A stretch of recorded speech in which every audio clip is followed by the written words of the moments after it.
may bagong mag-asawa. Itong babae ay sadyang talagang virgin na virgin. Wala siyang karanasan kahit saan man.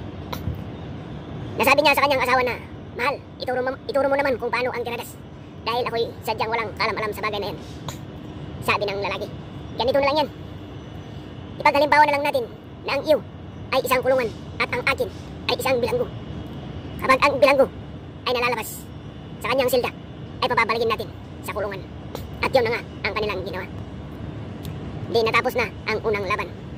Maya't maya ulit, sabi ng babae, uy mahal, parang tatakas ang bilanggo. Ibalik natin sa kulungan. At yun naman ay kanilang ginawa ulit.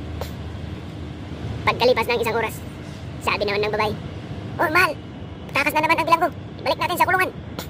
At sila ulit ay naglabing-labing. Pagkalipas ng wala pang isang oras, sabi na naman ng babae, oh mahal, ang bilanggo parang patakas na naman. Umangal na itong sila lagi at sabi, putang ina, hindi ito life sentence. Bigyan mo naman ako ng kalayaan. May isang napakalaking kumpanya na ang kanilang CEO ay padalaw-dalaw lang mga minsan sa 2 buwan. Sa kanyang pagdalaw sa kumpanya, may nakita siyang isang lalaki na nakatayo sa labas, naninigarilyo at patawag-tawag lang. Kinumpronta niya ito at tinanong, magkano ba ang buwanang mong sahod? Sagot ng lalaki, sir, 10,000 ang sahod ko sa isang buwan. Di pa kasali ang overtime at mga ibang incentives.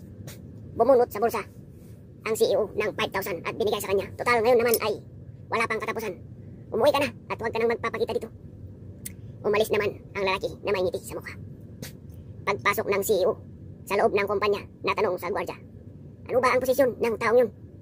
Sagot ng gwardya, sir, hindi po dito nagtatrabaho yun. Nag-deliver lang po ng pizza yan.